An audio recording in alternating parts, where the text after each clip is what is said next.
The obedience switch. How authority bends the mind. A stranger in a white lab coat asks you to press a button. On the other side of the wall, someone screams in pain. You flinch. You hesitate. The man looks you in the eye, calm, unmoved. The experiment requires that you continue. So, you do. You don't want to, but you do. The illusion of control. You believe you're in control of your actions, that if something felt wrong, morally wrong, you would resist. But history and science tell a different story. Obedience isn't about malice, it's about structure. From childhood, we're wired to comply with authority. Parents, teachers, police, doctors, each uniform signals safety. Disobedience, on the other hand, it feels dangerous.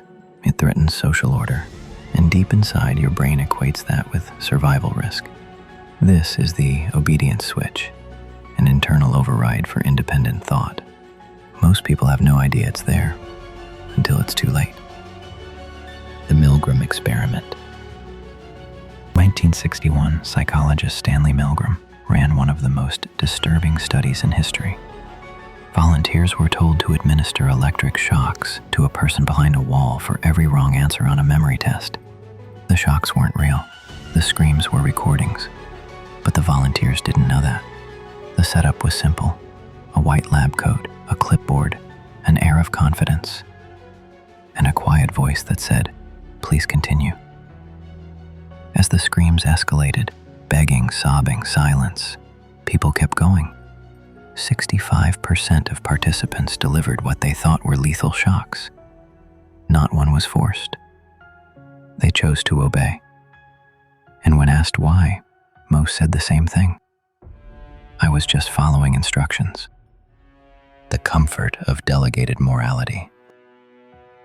Obedience is seductive because it relieves us of moral responsibility. If someone in charge says it's okay, then we don't have to wrestle with our conscience. It creates a buffer, an emotional off-ramp. You aren't hurting someone, the system is. You're just pressing the button. You're just doing your job. It's how war crimes happen, how cults flourish, how whistleblowers are so rare.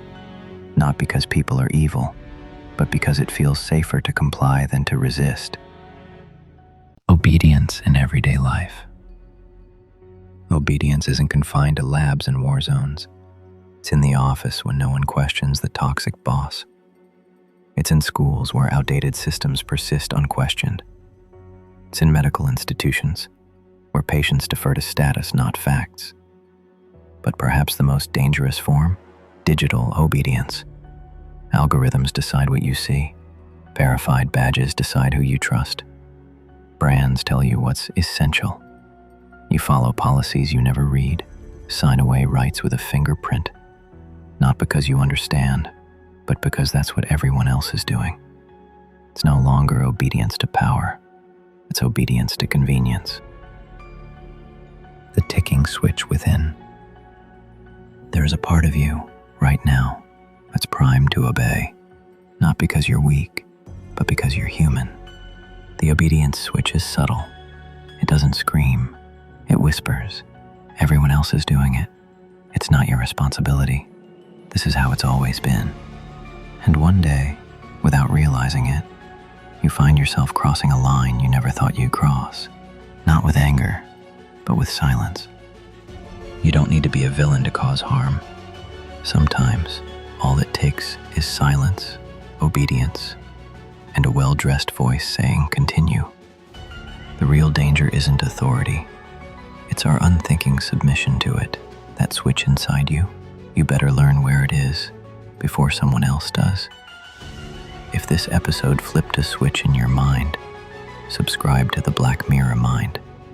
And in the next episode, we'll unravel how fake confidence manipulates your perception of power. You won't see charisma the same way again.